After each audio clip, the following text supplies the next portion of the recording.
Bugle Corps. Maraming Morning. salamat sa inyong Morning. papagising sa amin ngayong umaga.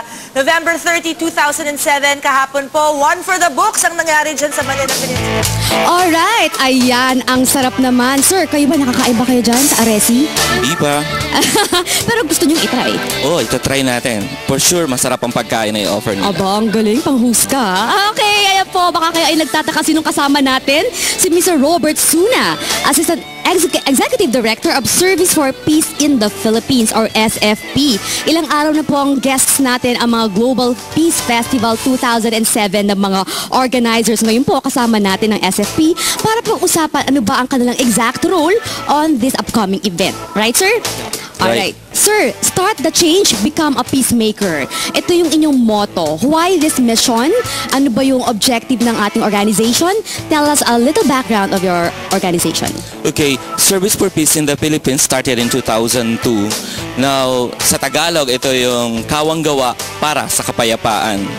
Now, yung mga volunteers natin ay pumupunta sa mga komunidad upang mag-alay ng serbisyo. Dito, ang mga volunteer ay nagkakaroon ng pagkakataon na makisalumuha sa mga komunidad. At nagkakaroon sila ng pagbabago. Natututo ang mga komunidad sa mga volunteer natin. Ang mga volunteer natututo sa mga organizer. At ang organizer natututo din sa kanila. Maganda po yan. Ha? Lalo na ngayon, kailangan natin ng global peace, no? Sa gulo ng ating mundo, ng ating bansa.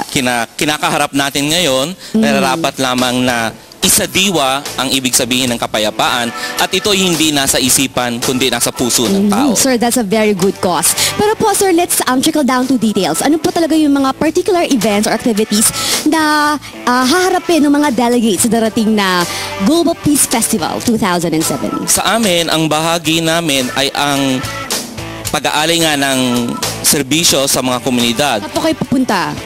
Meron kaming community dito sa may Scopa, sa tulong ng Gawad Kalinga, Okay. sa Laura, sa may Tandang Sora, Okay po. tapos sa Barangay Kulyat, ang aming Muslim Christian Cooperation, at sa Manila, sa Barangay 747, Zone 77. At ang pinakamalayo ay sa Pampanga, sa ating mga katutubo, ang AITA. Okay. Para po mas maintindihan natin, mag-i-immersion yung mga estudyante para maramdaman nila yung buhay ng ating mga indigenous groups, pati na rin yung ating mga Muslim na kaibigan. Ayan, maganda po yan. Sir, perhaps we can invite everyone to be part of the event. Sino pong gustong maging volunteers para maging members ng organization? Okay. Ang ating pagdiriwang ng Global Peace Festival ay open sa lahat ng tao, anuman ang inyong edad. Sa ngalan ng 35 organisasyon, pribado man, lokal o gobyerno, ay naging bahagi nito, ay inaanyayahan ko po kayo na dumalo sa ika-12 ng Disyembre sa Quirino Grandstand at makilahok, makibahagi sa pagdiriwang ng Global Peace Festival 2007. Kami po ay matatawagan sa 924-1833 at 434-0072. Ang galing. Parang host ka pala, sir. Ha? First time mo daw, ha? Pero ang galing. Thank you so much, Mr. Robert Suna. Alright, at ngayon naman po, eto muna, ha? Kanina, kung hindi niyo po narinig ang ating guest band, ito po uli at kakanta sila. Ay, hindi pa nakakanta, tutugtog sa atin ang Philippine Marines Drum and Bugle Corps. Good morning, sirs! Good morning! Okay, take it away.